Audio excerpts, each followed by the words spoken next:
Idealism کے ساتھ یا آئیڈیلسٹ تھیوری کے ساتھ جو سب سے بڑے میجر ڈیفیکلٹیز ہیں، یعنی اس کے اندر جو اس تھیوری کو پریکٹیکل شیپ میں لانے کے لیے جو رکاوٹیں ہیں، آج ذرا ان پہ بات کر رہے ہیں ہم لوگ. تو سب سے پہلے یہ کہ آئیڈیلسٹ تھیوری تبھی پریکٹیکل شیپ میں آ سکتی ہے اگر سارے اسٹیک ہولڈرس مورل پرنسپلس کو فالو کریں اور میوچل ریلیشنس ہاں، اگر سارے اسٹیک ہولڈرس، تو اس میں سارے اسٹیک ہولڈرس کون سے ہیں؟ یعنی انٹرنیشنل سسٹم کے اندر موجود سارے اسٹیٹس، اگر سارے اسٹیٹس آپس میں ریلیشن کے دوران مورل پرنسپلس فالو کریں تو پھر آئیڈیلسٹ تھیوری کا پریکٹیکل شیپ میں آنا پاسبل ہے. لیکن ان کے جو میوچل ریلیشنس ہیں وہ مورل پرنسپلس کے اوپر لانا پریکٹیکلی یہ پاسبل ہی نہیں ہے. تو یہ اس کے اندر ایک بہت بڑی ڈیفیکلٹی ہے. دوسری اس کے اندر اگر ہم ڈیفیکلٹی دیکھیں تو اگر ہم چاہتے ہیں کہ ان کے درمیان جو اسٹیٹس ہیں ان کے درمیان relations, mutual relations moral principles کے اوپر بیس پہ، تو انہیں اس کے لیے ہمیں سب سے پہلے ٹوٹلیٹیرین سسٹم کو کرش کرنا پڑے گا، اوبیسلی ڈیموکریٹک فورسز کو یوز کرتے ہوئے. اب ٹوٹلیٹیرین سسٹم کو کرش کرنے کے لیے بھی ہمیں ریئلسٹ تھیوری کی طرح نظر آ جائے گا. تو پھر آئیڈیلسٹ تھیوری کے تھرو اگر آپ جو ہے نا یہ امید رکھتے ہو کہ ہر کوئی مورل پرنسپلس کو فالو کرتا ہے تو پھر ٹوٹلیٹیرین فورسز کو شارٹ رن میں کرش کیسے کر دو گے؟ تو ان کو کرش کرنے کے لیے آپ کو ریئلسٹ کی تھیوری ہی ضرورت پڑے گی.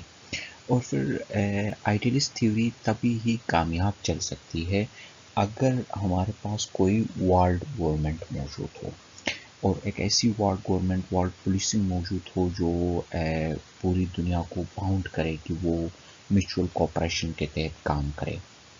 جبکہ ہمارے پاس کوئی ایسی ورلڈ گورنمنٹ اسٹیبلش نہیں ہے اور یہ اتنا آسان کام بھی نہیں ہے. تو یہ اس کے اندر ایک بہت بڑی ڈیفیکلٹی ہے.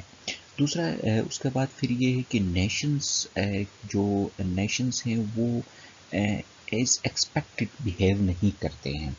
جو آپ نیشن سے ایکسپیکٹ کرتے ہو، دوسرے نیشن سے جو ایکسپیکٹ کرتے ہو، وہ نیشن ایز اٹ از اسی طرح سے ہی بیہیو نہیں کرتی ہے، جس کی وجہ سے بھی بہت زیادہ مشکلات ہوتے ہیں. اور ریئل جو گلوبل ریلیشن ہے وہ ریئلزم کے بہت زیادہ قریب نظر آتا ہے.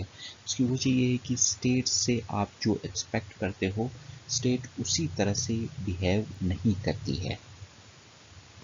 تو اسٹیٹ کی جو ہے نا ان ایکسپیکٹڈ بیہیویئر کی وجہ سے گلوبل سسٹم کے اندر فرسٹریشن بن جاتی ہے.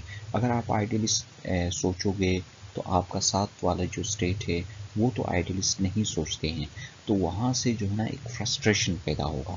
تو اب دیکھو آئیڈیلزم کے اندر ڈیفیکلٹیز، پھر ریئلزم کے اندر ڈیفیکلٹیز، تو ان دونوں کے درمیان میں جو ہے نا ایک راستہ نکالا گیا ہے جسے ہم الیکٹسزم کہتے ہیں.